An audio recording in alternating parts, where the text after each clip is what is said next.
ஓம் ஸ்ரீ வராகிதாயே போற்றி போற்றி, சிம்ம வாகினியே போற்றி. நல்லதே நினைப்போம், நல்லதே நடக்கும். சக்தி வராகியின் பிள்ளைகளுக்கு இந்த வராகி தாயின் ஆசீர்வாதம் என்றுமே முழுமையாக கிடைக்கும். அன்பு பிள்ளையே, இன்று உன் தாயானவள் வெற்றி களிப்பில் உன்னை காண வந்திருக்கிறேன்.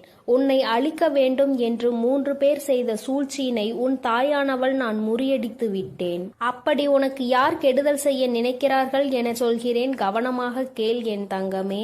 என் தங்கமே, உன்னுடைய வாழ்க்கையில் உன்னை முடக்க வேண்டும் என்று மிகப்பெரிய சூழ்ச்சி ஒன்று உன்னை சுற்றி நடந்து கொண்டிருக்கிறது. நீ அழிய வேண்டும் என்று அவர்கள் மனதார நினைக்கின்றார்கள்.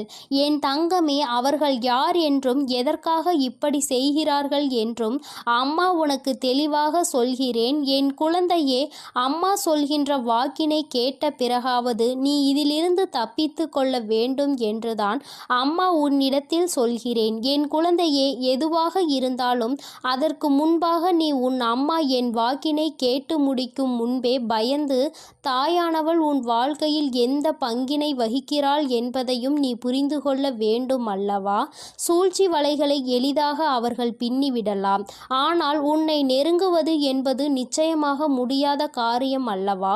இந்த அம்மா உன்னோடு துணை நிற்கும் பொழுது அவர்கள் அத்தனை எளிதாக உனக்கு இது போன்ற காரியங்களை செய்துவிட முடியுமா என் தங்கமே? ஆனால் உனக்கு நடக்கின்ற விஷயம், உன்னை சுற்றி ஒருவர் செய்கின்ற விஷயம் நீ தெரிந்து கொள்ள வேண்டியது மிகவும் அவசியம். அதனால்தான் உன் தாயானவள் இன்று உனக்கு அதனை தெரிவித்து விட வேண்டும் என்று வந்திருக்கிறேன். என் தங்கமே, மனதை எப்பொழுதுமே நீ திடமாக வைத்து கொள்ள வேண்டும். எந்த நேரத்திலும் நம்மோடு இருக்கின்றவர்கள் ஆயினும் சரி, நம்மை சுற்றி இருப்பவர்கள் ஆனாலும் சரி, எந்த நேரத்தில் நம் மீது என்ன விஷயங்களை தேவையில்லாமல் செய்வார்கள் என்று நமக்கு தெரியாது. முன்கூட்டியே கணிக்கின்ற மனப்பக்குவத்தை நீ எப்பொழுதுமே உனக்குள் வைத்திருக்க வேண்டும். ஒருவர் உன்னிடத்தில் ஒரு விஷயத்தை பேசுகிறார்கள் என்றால் அது என்ன நோக்கமாக இருக்கும் என்பதை அதனை பிரித்து புரிந்து கொள்கின்ற தன்மை என் குழந்தை உனக்குள் இருக்க வேண்டும். என் குழந்தையே, இல்லத்தின் அருகில் இருக்கின்ற ஒருவரால் உனக்கு மட்டுமல்ல, உன்னுடைய குடும்பத்திற்கே பின்னப்பட்டு கொண்டிருக்கின்ற அவர்களினுடைய சூழ்ச்சி வலை இப்பொழுது வெட்ட வெளிச்சமாக உன் கண்களுக்கு தெரிய போகிறது. அவர்களினுடைய நினைப்பு என்ன தெரியுமா? உன்னுடைய குடும்பத்தில் யாரேனும் ஒருவர் சந்தோஷமாக சிரித்தால் அது அவர்களுக்கு பிடிப்பதில்லை. குடும்பத்தில் இருப்பவர்கள் சிரித்து பேசிக்கொள்வதை அவர்களுக்கு பார்க்கவே பிடிக்கவில்லை. யாரேனும் உன் குடும்பத்தில் சத்தமாக சிரித்து விட்டால் உடனே அவர்கள் அங்கே முழங்கிக் கொண்டு இருக்கின்றார்கள். என்ன சத்தம்? இப்படியெல்லாம் சிரித்து கொண்டிருக்கிறார்கள் என்று மனதிற்குள் நினைக்கிறார்கள். என் தங்கமே, இதே சத்தம் அவர்கள் இல்லத்தில் நடந்தால் அது அவர்களுக்கு இனிமையாக இருக்கின்றது. உன்னுடைய இல்லத்தில் நடந்தால் அது அவர்களுக்கு பிடிக்கவில்லை. அப்படி என்றால் இதற்கு காரணம் என்னவாக இருக்க முடியும்? என் தங்கமே, இதற்கு ஒரே ஒரு காரணம் மட்டும்தான் இருக்கிறது. என்ன தெரியுமா? அவர்கள் குடும்பத்திற்குள் ஒற்றுமை இல்லை. அவர்கள் குடும்பத்திற்குள் நிம்மதி இல்லை. யார் இது போன்ற எண்ணங்களை மனதில் வைத்து கொண்டு இருக்கிறாரோ அவரை சுற்றி நடக்கின்ற விஷயங்கள் எல்லாமே அவர் வாழ்க்கையில் தப்பாக நடந்து கொண்டிருக்கிறது. ஆனால் அருகில் இருக்கின்ற நீ சந்தோஷமாக இருக்கின்றாயே, உன்னுடைய குடும்பத்தில் எப்பொழுதும் சந்தோஷம் இருந்து கொண்டிருக்கிறதே என்பதை பார்த்து அவர்கள் வயிற்றெரிச்சல் படுகிறார்கள். இது ஒன்றுதான் காரணமே அன்றி வேறு ஒன்றும் கிடையாது. அதனால் உன்னுடைய சந்தோஷத்தை என்ன செய்ய வேண்டும் என்று அவர்கள் நினைக்கிறார்கள். என் தங்கமே, மற்றவர்களுக்கு நீ சந்தோஷமாக இருப்பது போன்று தோன்றினாலும் உன்னுடைய குடும்பத்தில் இருக்கின்ற பிரச்சனைகள் எல்லாம் உனக்கும் உன் தாயானவள் எனக்கும் தானே தெரியும். என் தங்கமே, அவர்கள் அதையெல்லாம் அறிந்திருக்கவில்லை. ஆனால் உன் குடும்பத்தில் இருக்கின்ற சந்தோஷத்தை பற்றி மட்டும் அறிந்து வைத்திருக்கிறார்கள். கஷ்டங்களை பற்றியும் தெரிந்திருந்தால் அவர்கள் இன்னும் சந்தோஷப்படுவார்கள். ஆனால் நல்ல வேளை, அதற்கு அவர்களுக்கு வாய்ப்பு கிடைக்காமல் சந்தோஷப்படுவதை மட்டும் தெரிந்து கொண்டு அங்கு மனவேதனை அடைந்து கொண்டிருக்கிறார்கள். என் தங்கமே, ஒன்றை நன்றாக புரிந்துகொள். இது போன்றவர்கள் தன்னுடைய குடும்பத்தை எல்லாம் எல்லாம் எப்பொழுதும் அவர்களினுடைய குடும்பத்தை விட நல்ல நிலைமைக்கு கொண்டு வர வேண்டும் என்பதில் அவர்களுடைய எண்ணம் இல்லாமல் உன் குடும்பத்தை எப்படியும் அழிக்க வேண்டும் என்பதில் அதிகமாக கவனம் இருக்கின்றது. அப்படி என்றால் இவர்கள் எந்த நேரத்திலும் எந்த ஒரு விஷயத்தையும் செய்ய துணிந்தவர்களாக இருப்பார்கள். என் தங்கமே, இவர்கள் இது போன்ற வேலையை செய்கிறார்கள் என்றால் நான் இப்பொழுது சொல்லிவிட்டேன் என்றால் நீ அவர்கள் யார் என்பதை நிச்சயமாக புரிந்து கொள்வாய். என் தங்கமே, சமீப காலத்தில் உன்னுடைய இல்லத்திற்கு உன்னுடைய உறவு ஒருவர் வந்தார். என் தங்கமே, அந்த உறவு உன் இல்லத்திற்குள் வந்ததும் இவர்களுக்கு பிடிக்கவில்லை. அது மட்டும் அல்லாமல் அந்த உறவானது உன் இல்லத்திற்குள் வந்தால் யார் அந்த உறவோடு சண்டையிடுவார்கள்? அவர்களிடம் சென்று இவர் இந்த இடத்திற்கு வந்தார் என்று சொல்லிவிட்டால் என் தங்கமே, அதனால் இல்லத்திற்கு வந்த அந்த உறவிற்கும் அவர்களுக்கும் இடையே பெரிய பிரச்சனையே நடந்தேறியது. இது போன்ற செயல்களை செய்யக்கூடியவர்கள்தான் உன் இல்லத்தின் அருகில் இருக்கின்ற இவர்கள் என்பதை நீ இப்பொழுது தெரிந்து கொண்டாயா? அம்மா சொன்னது யார் என்பதை நீ புரிந்து கொண்டாயா? என் தங்கமே, உன்னுடைய இல்லத்திற்கு யாரேனும் வருகை புரிந்தால் ஏன் வந்திருக்கிறார்கள், எதற்கு வந்திருக்கிறார்கள், என்ன விஷயமாக இருக்கும், அப்படியாக இருக்குமோ இப்படியாக இருக்குமோ என்று அவர்கள் கற்பனை திறனை அங்கே அலைப்பாய விட்டு கொண்டிருக்கிறார்கள். என் பிள்ளையே, அவர்களின் கற்பனைக்கு எல்லையே இல்லாமல் சென்று விட்டது. ஆனால் ஒன்றை மட்டும் புரிந்து கொள், அவர்கள் எந்த அளவிற்கு உன் குடும்பத்தின் சந்தோஷத்தை கெடுக்க வேண்டும் என்று நினைக்கிறார்களோ அந்த அளவிற்கு இனி உன் குடும்பத்தில் சந்தோஷம் அதிகமாக நிலைத்து நிற்கப் போகிறது. என் தங்கமே, இந்த சந்தோஷம் உன் வாழ்க்கை முழுவதும் உனக்கு கிடைக்க வேண்டும் என்றால் என் குழந்தை சுற்றி இருக்கின்ற இது போன்ற மனிதர்களை முதலில் நீ விலக்கி வைத்து விடு.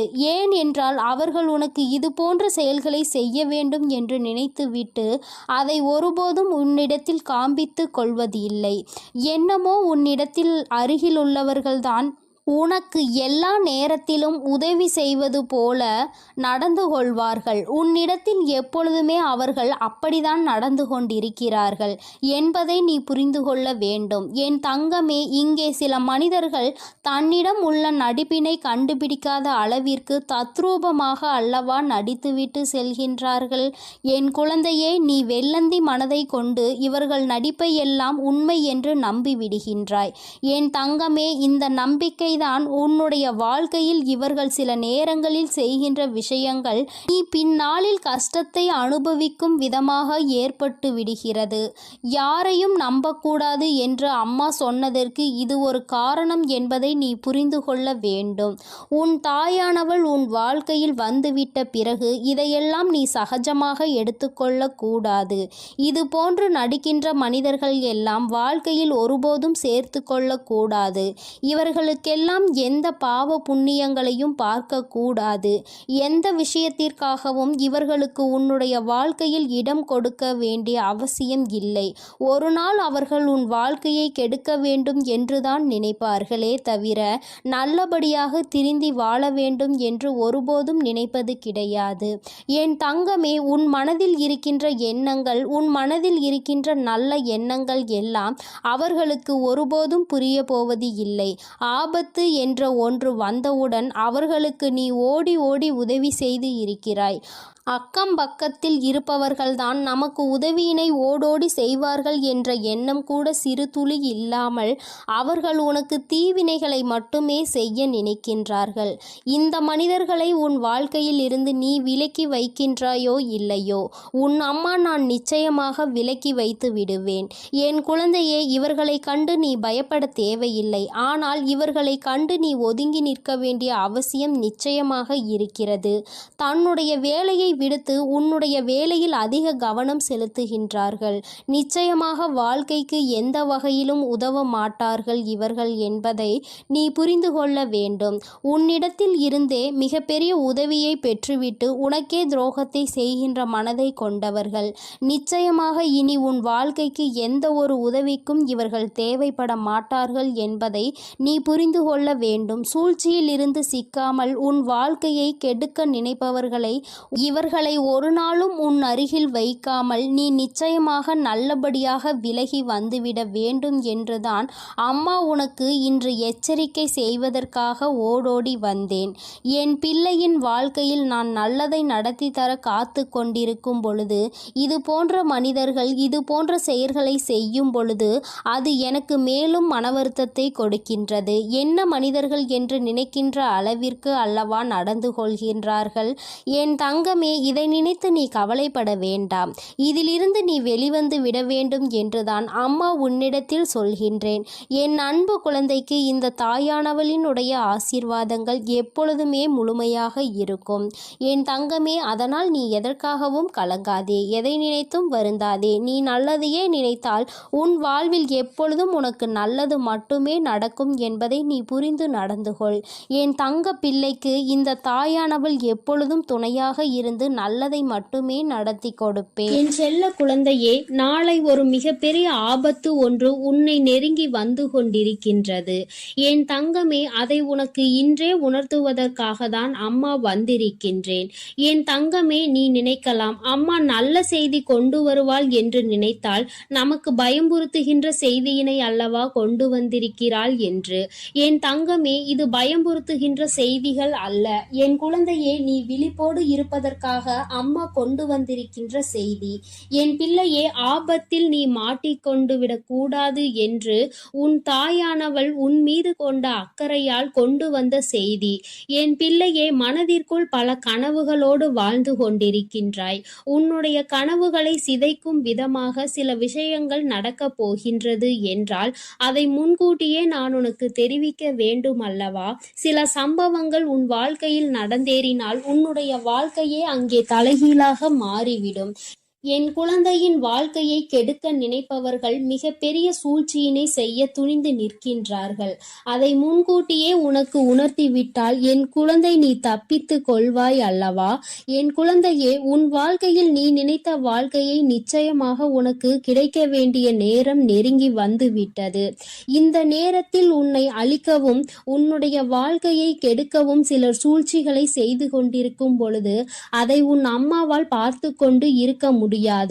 அவர்களை நான் பார்த்து கொள்கிறேன். ஆனாலும் நீ இந்த விஷயத்தில் கவனமாக இருக்க வேண்டும் என்று உன்னை எச்சரிக்கவும் நான் வந்துவிட்டேன். என் குழந்தையே, உன்னுடைய மனதில் மிகப்பெரிய ஆசைகள், பல கனவுகள் நீண்ட நாட்களாக இருந்து கொண்டிருக்கின்றது. இதற்காக எத்தனையோ போராட்டங்கள், எத்தனையோ கஷ்டங்கள், எத்தனையோ சண்டைகள், எத்தனையோ இன்பங்கள், துன்பங்கள் என்று பலவற்றை கடந்து வந்து நின்று கொண்டிருக்கின்றாய். இன்னமும் அது உனக்கு முடிவு பெறாத நிலையில் இன்னும் எத்தனை சோதனைகள் வரப்போகின்றதோ, எப்பொழுது என் கனவுகள் எல்லாம் நனவாகும் என்று மனதில் நினைக்கின்றாய். உன்னுடைய மனதிற்குள் இருக்கும் அனைத்து கஷ்டங்களையும் தாங்கி நான் நினைத்தது நடந்தே தீர வேண்டும் என்று வெறி மட்டும் இருந்து கொண்டிருக்கின்றது. இந்த வெறி என்கின்ற நெருப்பு உனக்குள் அணையாமல் இருக்கும் வரை நிச்சயமாக வெற்றியினை நீ எட்டி பிடித்தே தீருவாய். என் பிள்ளையே, உன் மனதிற்குள் சிறு சந்தேகமும் இருக்கின்றது, சிறு கவலையும் இருந்து கொண்டிருக்கிறது. நமக்கு மட்டும் இத்தனை சோதனைகளை ஏன் நாம் மட்டும் அனுபவிக்கிறோம், இத்தனை கஷ்டப்படுகிறோம், எல்லோருக்கும் உதவி செய்வதற்கு என்று நிறைய பேர் இருக்கின்றார்கள். ஆனால் எனக்கு உதவிக்கு என்று யாரும் இல்லாத சூழ்நிலையில் நான் எத்தனையோ தடைகளை தாண்டி நிற்கும் பொழுதும் இன்னும் என்னை ஏன் வேதனைக்கு உள்ளாக்குகிறார்கள் என்று என் குழந்தையே, நீ மனவேதனை அடைந்து கொண்டிருக்கிறாய். நீ இப்பொழுது அடைகின்ற இந்த மனவேதனையை நீ முன்னோக்கி செல்கின்ற பாதையை தடுத்து நிறுத்தும், உன்னை பின்னோக்கி இழுக்கும். இது உன்னுடைய பலவீனம் அல்லவா? ஒரு விஷயத்தை நினைத்து நீ வேதனைப்படுவது என்பது உன்னை மிகவும் பலவீனமாக மாற்றி கொடுத்துவிடும். அதனால் என் பிள்ளையே, நீ உன்னை பலவீனமாக ஆக்கிவிடக்கூடிய செயல்களை ஒருபோதும் நீ செய்து விடாதே. உன்னை சுற்றி இருப்பவர்கள் செய்து கொண்டிருக்கின்ற செயலே இதுதான் என்பதை புரிந்து கொண்டு என்ன நடந்தாலும் ஒருபோதும் பலவீனம் ஆகிவிடக் கூடாது, நம்முடைய பலவீனத்தை யாருக்கும் காட்டக்கூடாது என்று நீ நினைக்க வேண்டும். உனக்கு எத்தனை சோதனைகள் வந்தாலும் உன்னுடைய பலவீனத்தை அவர்கள் வெளிக்கொண்டு வர முடியாத அளவிற்கு நீ நிச்சயமாக தைரியமாக இருக்க வேண்டும். என் பிள்ளையே, உன்னுடைய பலவீனமே உன்னுடைய இலகிய மனம்தான். உன்னுடைய இலகிய மனம் யாருக்கும் ஏதேனும் கஷ்டம் வந்துவிட்டது என்றால், உனக்கு இல்லை என்றாலும் உடனடியாக ஓடி சென்று அவர்களுக்கு கொடுக்க துணிந்து நிற்பாய். அது மட்டும் அல்லாமல் மற்றவர்கள் கஷ்டப்படுவதை பார்த்து ஒருபோதும் தாங்கிக் கொள்ள மாட்டாய். மேலும் யார் உன்னிடத்தில் எந்த ஒரு விஷயத்தை பற்றி நல்லபடியாக பேசினாலும் நீ உன் மனதில் இருக்கின்ற அனைத்தையும் கொட்டி தீர்த்து விடுவாய். மனதிற்குள் ஒளிவு மறைவு என்பது எதுவும் கிடையாது. எல்லாவற்றையும் வெளிப்படையாக சொல்லி விடுகின்றாய். என் தங்கமே, இதைதானே அவர்கள் எதிர்பார்க்கிறார்கள். உன்னிடத்தில் இது போன்ற குணங்கள் இருப்பதால் தானே உன்னை எளிதாக ஏமாற்றி விடலாம் என்று அவர்கள் நினைத்து கொண்டிருக்கின்றார்கள். அவர்களினுடைய நினைப்பை நீ பொய்யாக்க வேண்டும். உன்னுடைய காலம் நெருங்கி வந்து கொண்டிருக்கிறது. உனக்கானது உன் கைகளில் வந்து சேர போகின்ற நேரம். அப்படிப்பட்ட இந்த நேரத்தில் என் பிள்ளை, இது போன்றவர்களிடம் நீ ஏமாந்து விடக்கூடாது. உன்னை அவர்கள் அழிக்க நினைக்கின்ற விஷயம் உனக்கு தெரியாது என்று அவர்கள் நினைத்து கொண்டிருக்கின்றார்கள்.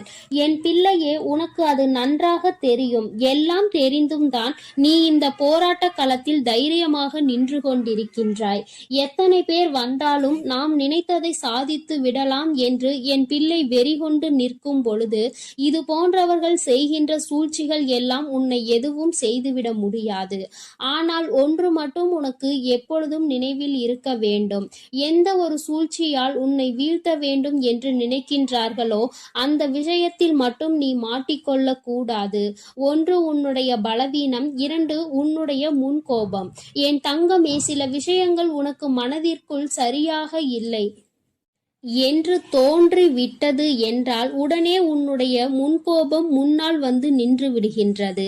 நீ கோபப்பட்டு பேசுகின்ற வார்த்தைகள் அங்கே உனக்கு எதிராக திரும்பும் என்பதை புரிந்து கொண்டுதான் உனக்கு இந்த கெட்ட பெயரை ஏற்படுத்தி கொடுக்க அவர்கள் தயாராக நின்று கொண்டிருக்கின்றார்கள் என்பதை நீ மறந்து விடாதே. என் தங்கமே, இந்த அவப்பெயரை உனக்கு ஏற்படுத்தி கொடுக்க வேண்டும் என்று அங்கே அவர்கள் துணிந்து செயல்பட்டு கொண்டிருக்கின்றார்கள்.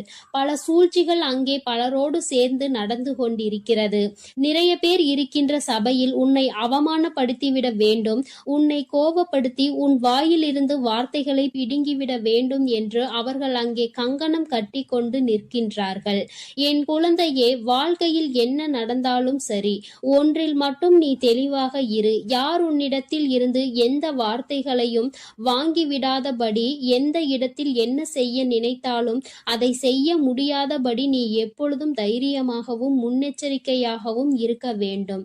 சில விஷயங்கள் உன் வாழ்க்கையில் உனக்கு கஷ்டங்களை கொடுக்கும், சில விஷயங்கள் உனக்கு சந்தோஷத்தை கொடுக்கும். என் தங்கமே, எது வந்தாலும் நீ பயப்படாமல் அதை எதிர்நோக்கி பார்க்க வேண்டும்.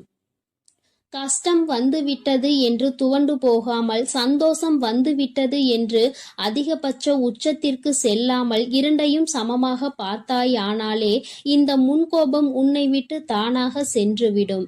என்ன நடந்தாலும் அந்த நேரத்தில் ஒரு நிமிடம் மௌனம், ஒரு நிமிட சிந்திப்பு உன்னை முன்கோபத்தில் இருந்து காப்பாற்றும். என் குழந்தையே, இந்த முன்கோபம் உன்னை சில நேரங்களில் உன்னுடைய பின்னேற்றத்திற்கு மிகப்பெரிய காரணமாக இருந்திருக்கின்றது.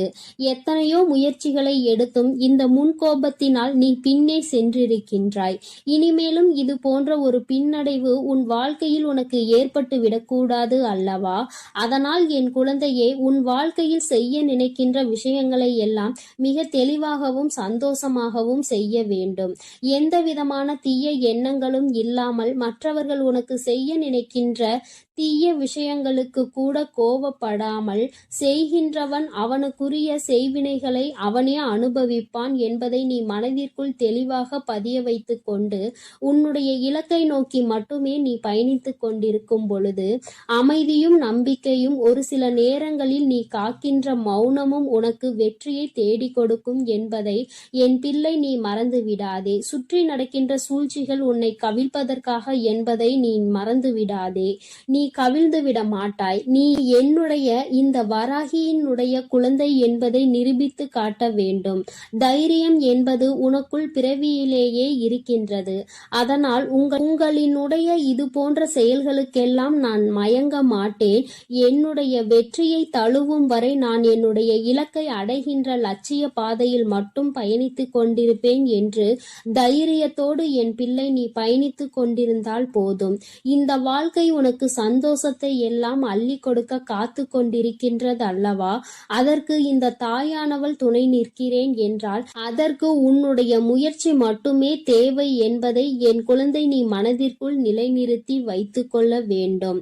எல்லாவற்றிற்கும் மேலாக உன் வாழ்க்கையில் உனக்கான சந்தோஷத்தை உன் வராகி அம்மா கொண்டு வந்து உன் கைகளில் ஒப்படைப்பேன் என்பதை மட்டும் மறந்து விடாதே.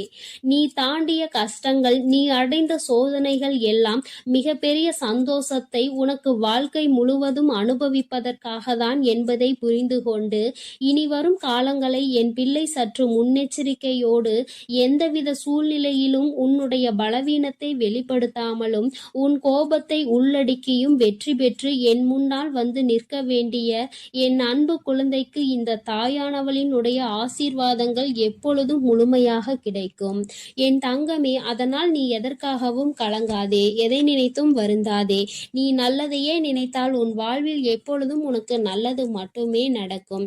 உன் வராகி அம்மா எப்பொழுதும் உன்னோடு இருந்து உன்னை பாதுகாத்து கொண்டிருக்கிறேன் என்பதை நீ மறந்து விடாதே.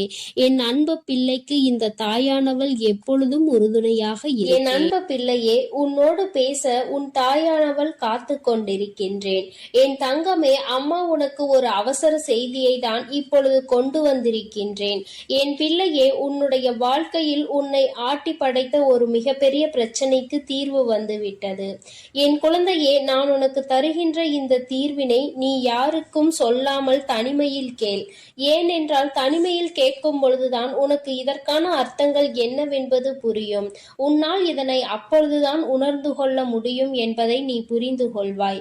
என் பிள்ளையே, உன்னுடைய வாழ்க்கையில் இன்று உனக்கு இருக்கின்ற மிகப்பெரிய பிரச்சனை உன்னுடைய துணை உன்னை பெரிதும் புரிந்து கொள்ளாமல் நடந்து கொள்வதுதான்.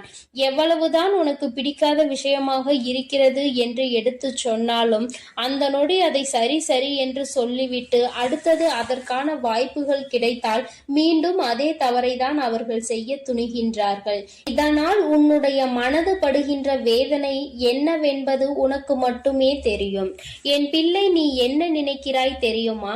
அம்மா, நானும் உண்மையாகவே என்னுடைய உணர்வுகளுக்கு இவர்கள் மதிப்பு கொடுப்பார்கள் என்றுதான் நினைத்தேன். ஆனால் இவர்கள் மதிப்பு கொடுக்கவில்லை. நான் என்ன நினைக்கிறேன் என்று கூட இவர்கள் புரிந்து கொள்ள தயாராக இல்லை. எப்பொழுதுமே அவர்களுக்கு எது சந்தோஷத்தை கொடுக்கின்றதோ, அவர்களுக்கு எது பிடிக்கின்றதோ அதையே தன்னுடைய வாழ்க்கையாக நினைத்து கொண்டு அதை செய்து கொண்டிருக்கிறார்கள். என்னுடைய உணர்வுகளுக்கு மதிப்பில்லை என்றால் இந்த வாழ்க்கை எனக்கு எதற்கு என்று இப்பொழுது என்ன தோன்றுகிறது? இந்த வாழ்க்கையை வாழாமல் சென்று விடலாமா என சில நேரங்களில் எனக்கு தோன்றிக் கொண்டே இருக்கிறது. இப்பேற்பட்ட சூழ்நிலைகளில் பல நேரங்களில் நான் இந்த வாழ்க்கையை வெறுத்து விட்டேன். இனி எதுவும் வேண்டாம் என்று நினைக்க தொடங்கிவிட்டேன். இவர்களோடு வாழ்வதை விட தனித்து இருப்பதே மேல் என்று நினைத்திருக்கிறேன். எனக்கு ஒரு நொடி ஆகுமா இந்த வாழ்க்கை வேண்டாம் என்று தூக்கி போடுவதற்கு? தங்கமே, ஒரு விஷயத்தை நீ நன்கு புரிந்து கொள்ள வேண்டும். இந்த வாழ்க்கை வேண்டாம் என்று தூக்கி போடுவதற்கு ஒரு நொடி போதும். ஆனால் இந்த வாழ்க்கையை வாழ்வதற்கு நீ ஒவ்வொரு நொடியும் தயாராக இருக்க வேண்டும் அல்லவா? என் பிள்ளையே, இந்த வாழ்க்கையில் உனக்கு இத்தனை கஷ்டங்களையும் கொடுப்பது வேறு யாரும் இல்லை, உன்னுடைய வாழ்க்கை துணைதான் என்று நீ எண்ணிக்கொண்டு மனம் வேதனைப்படும் பொழுது என் பிள்ளையே, உனக்கு எல்லா விஷயங்களுக்கும் ஆறுதலாக இருக்கக்கூடிய அவர்களே இன்று உனக்கு பிரச்சனைகளை உருவாக்குகிறார்கள் என்றவுடன் உன்னுடைய மனது படுகின்ற பாடு என்னவென்பதை உன் வராகியானவள் நான் நிச்சயமாக புரிந்து கொள்கின்றேன். என் தங்கமே, இந்த சூழ்நிலையில் இருந்து நிச்சயமாக உனக்கு நான் நல்லதொரு தீர்வினை கொடுக்கின்றேன். இதிலிருந்து உன்னை மீட்டெடுப்பதோடு மட்டுமல்லாமல் உன்னுடைய வாழ்க்கையில் உனக்கு என்ன தேவை என்பதையும் நான் நிச்சயமாக செய்து கொடுக்கின்றேன். என் பிள்ளையே, அம்மாவிற்கு எல்லா விஷயங்களும் நன்றாக தெரியும். வாழ்க்கை துணை என்பது எந்த அளவிற்கு நம்முடைய உணர்வுகளில் பங்கெடுத்துக் கொள்ள வேண்டும், நம்முடைய எண்ணங்களுக்கு அவர்கள் எந்த அளவில் உயிரோட்டம் பாடம் அளிக்க வேண்டும் என்று நினைக்கிறாய் என்பதை நான் நிச்சயமாக உணர்வேன். என் பிள்ளையே, ஒரு விஷயம் என்னவென்றால், உன்னுடைய வாழ்க்கை துணையானது இப்படி உன்னுடைய மனதினை காயப்படுத்த வேண்டும் என்று நினைக்கவில்லை. அவர்கள் எதை தெரியுமா நீ செய்கின்ற தவறாக நினைக்கிறார்கள். நாம் ஒரு தவறை செய்து விட்டோம், அதை அவர்கள் தெரிந்து கொண்டார்கள். நாம் மீண்டும் அந்த தவறை செய்ய மாட்டோம் என்று வாக்குறுதியும் கொடுத்தோம். ஆனால் நம்மை காண்கின்ற பொழுதெல்லாம், நம்மிடம் பேச வாய்ப்பு கிடைக்கும் பொழுதெல்லாம் தான் செய்த அந்த தவறை அவர்கள் சுட்டி காட்டுவதை தான் என்னால் ஏற்றுக்கொள்ள முடியவில்லை. அவர்கள் அப்படி செய்யும் பொழுது மீண்டும் மீண்டும் அந்த தவறை செய்ய வேண்டும் என்ற கோபம்தான் வருகிறது. அவர்களினுடைய உணர்வுகளை மதிக்க வேண்டும் என்று எந்த நேரத்திலும் உண்மையாக தோன்றவில்லை என்று உன்னுடைய துணையானது நினைக்கின்றார்கள். என் பிள்ளையே, இதுவும் நீ கவனிக்க வேண்டிய ஒரு முக்கியமான விஷயம்தான். ஏனென்றால் உனக்கு ஒரு பிரச்சனைகள் தொடர்ந்து வரும் பொழுது நீ எப்படி உன்னுடைய வாழ்க்கையில் மற்றவர்கள் நீ செய்த தவறை குத்தி பேசினால் உன்னுடைய மனது என்ன பாடுபடும் என்று நிச்சயமாக உணர்ந்திருப்பாய். அப்படி இருக்கும் பொழுது அவர்களுக்கு மட்டும் நீ நியாயத்தை மாற்றி வழங்கக்கூடாது அல்லவா? உனக்கென்றால் வலிக்கும், அவர்களுக்கென்றால் வலிக்காது என்று நீ நினைத்துவிடக் கூடாது. என் பிள்ளையே, இது போன்ற அவர்களுக்கும் வலிக்கும் என்பதனை நீ சில விஷயங்களில் புரிந்து கொள்ள வேண்டும். சில நுணுக்கங்கள் அது தெரிந்தால் இந்த வாழ்க்கையில் கடைசி வரை சந்தோஷமாக செல்ல முடியும் என்பதை என் பிள்ளை நீ புரிந்து கொள்வாய். என் தங்கமே, உனக்கு உணர்வுகள் இருக்கிறது என்று நீ சொல்லும் பொழுது அவர்களுக்கும் உணர்வு இருக்கிறது என்பதை நீ புரிந்து கொண்டாயா? தவறு என்பது மனித இயல்பு. அதிலும் சில தவறுகளை மன்னிக்க முடியும், சில தவறுகளை மன்னிக்க முடியாது. நீ மன்னித்து இன்னொரு வாய்ப்பினை வழங்குகிறாய் என்றாலே அந்த தவறு அங்கு முடியும் என்று அர்த்தம்தானே? அப்படி இருக்கும் பொழுது மீண்டும் மீண்டும் அந்த தவறை சுட்டி காட்டி அவர்களின் மன உணர்வுகளோடு விளையாடியது உன்னுடைய தவறு அல்லவா? என் பிள்ளையே, இனிமேலும் இது போன்ற தவறுகளை ஒரு நாளும் செய்யாதே. நீ அமைதியாக இருந்து அவர்கள் அந்த தவறை மீண்டும் மீண்டும் செய்தால் மட்டுமே உன்னால் அவர்களை எதிர்த்து கேள்வியை கேட்க முடியும். இல்லை என்றால் என் குழந்தையே, உன்னால் எந்த கேள்விகளையும் அவர்களை எதிர்த்து கேட்டுவிட முடியாது. அதற்கான சூழ்நிலையும் உனக்கு வந்துவிடும். உன் பக்கம் எந்த தவறும் இருக்கக்கூடாது. நியாயம் முழுமையாக உன் பக்கம் இருக்கும் பட்சத்தில் நிச்சயமாக உனக்கு இந்த தாயானவள் அவர்களின் மனதை மாற்றி கொடுப்பேன். என் பிள்ளையே, இன்று நான் உனக்கு கொண்டு வந்த அவசர செய்தி என்ன தெரியுமா? நீ இப்பொழுது பேசுகின்ற வார்த்தைகளில் அதிக கவனம் இருக்க வேண்டும். உன்னுடைய துணையோடு பேசும் பொழுது நீ எந்த அளவிற்கு கவனத்தோடு இருக்கின்றாயோ, அதாவது உன்னுடைய வார்த்தைகளை எப்பொழுதுமே நீ கவனத்தோடு உதிர்க்க வேண்டும். கவனம் இல்லாமல் உதிர்த்து விட்டால் மீண்டும் அள்ளிவிட முடியாது என்பதை நீ புரிந்து கொள்ள வேண்டும். என்ன பேசுகிறோம், யாரை பார்த்து பேசுகிறோம் என்பதில் முழு கவனம் இருக்க வேண்டும். என் பிள்ளையே, இனி ஒவ்வொரு நாளும் இந்த வாழ்க்கையில் நீ செய்ய நினைக்கின்ற சில விஷயங்களை பற்றி சிந்தித்து பார். நாம் இந்த வார்த்தையை பேசுகிறோமே, இதே வார்த்தையை நம்மை பார்த்து யாராவது பேசினால் அது எந்த விதத்தில் நமக்கு கடுமையாக இருக்கும் என்று நீ முதலில் யோசிக்க வேண்டும். என் குழந்தையே, இப்படி நீ ஒவ்வொரு நாளும் உன்னுடைய வாழ்க்கையில் செய்ய நினைக்கின்ற சில விஷயங்களினால் நீ உன்னுடைய துணையினிடம் தோற்றுத்தான் போய்கொண்டிருக்கின்றாய். நான் சொல்கின்ற விஷயங்கள் எல்லாம் உண்மையான அன்பினை கொண்டிருக்கின்ற ஒவ்வொரு துணையை பற்றியது மட்டுமே. மாறாக வேண்டும் என்றே வாழ்க்கை துணையை ஏமாற்றுபவர்கள், வேண்டும் என்றே இவர்களை காயப்படுத்த வேண்டும் என்று நினைப்பவர்களுக்கெல்லாம் இது பொருந்தாது. யார் ஒருவர் உண்மையான அன்பினை எப்பொழுதும் வெளிப்படுத்துகின்றாரோ, ஒரு பிரச்சனை முடிந்தவுடன் தன்னுடைய முழு அன்பையும் கொட்டி தீர்க்கின்றார்களோ, மீண்டும் மீண்டும் வேண்டும் என்றே தவறுகளை செய்பவர்களை எல்லாம் ஒரு நாளும் மன்னிக்க முடியாது. அவர்களின் உணர்வுகளுக்கு ஒரு நாளும் மதிப்பு கொடுக்கவும் முடியாது. என் தங்கமே, நான் சொல்வது போல உன்னுடைய வாழ்க்கையில் நீ இப்பொழுது சற்று கவனமாக இருந்து பார். உன்னுடைய வார்த்தைகள் தெளிவாக இருக்க வேண்டும். உன்னை ஒரு நாளும் யாரும் குறை சொல்லிவிடக் கூடாது. நீ இப்படி சொன்னாய், அதனால் தான் நான் இப்படி நடந்து கொண்டேன் என்று ஒரு நாளும் வார்த்தைகள் வந்துவிடக் கூடாது. என் பிள்ளையே, இனி ஏனோ நீ கவனமாக இருந்துவிட்டு உன்னுடைய துணையினுடைய அன்பினை முழுமையாக பெற்றுக்கொள். உன்னுடைய அன்பு அவர்களை நிச்சயமாக மாற்றிவிடும். அவர்கள் செய்கின்ற தவறை செய்யக்கூடாது என்கிற என்கின்ற உணர்வை அவர்களுக்கு கொடுத்து விடு. அதனால் என் பிள்ளையே, மனம் நிறைய வேதனைகளையும் சோதனைகளையும் நீ தாங்கிக் கொண்டு இருக்க வேண்டிய அவசியம் இல்லை. நீ நிச்சயமாக நல்ல நிலைக்கு அவர்களை கொண்டு வருவாய் என் தங்கமே. அதன் பிறகு என்றும் இந்த வாழ்க்கை உனக்கு சொந்தமானதாக மாறிவிடும். நிச்சயமாக உன்னுடைய வாழ்க்கையில் எப்பொழுதும் நீ சந்தோஷமாக இருப்பாய். எப்பேற்பட்ட கஷ்டங்கள் வந்தாலும் அதை தாண்டி நீ வெளியில் வந்து விடுவாய். வாழ்க்கையை இஷ்டப்பட்டு வாழ வேண்டும், கஷ்டப்பட்டு ஒரு நாளும் வாழ நினைக்காதே. நீ இப்படி இருந்து விட்டால் என்றுமே உனக்கு இந்த வாழ்க்கை சந்தோஷத்தை மட்டுமே கொடுக்கும் என்பதை நீ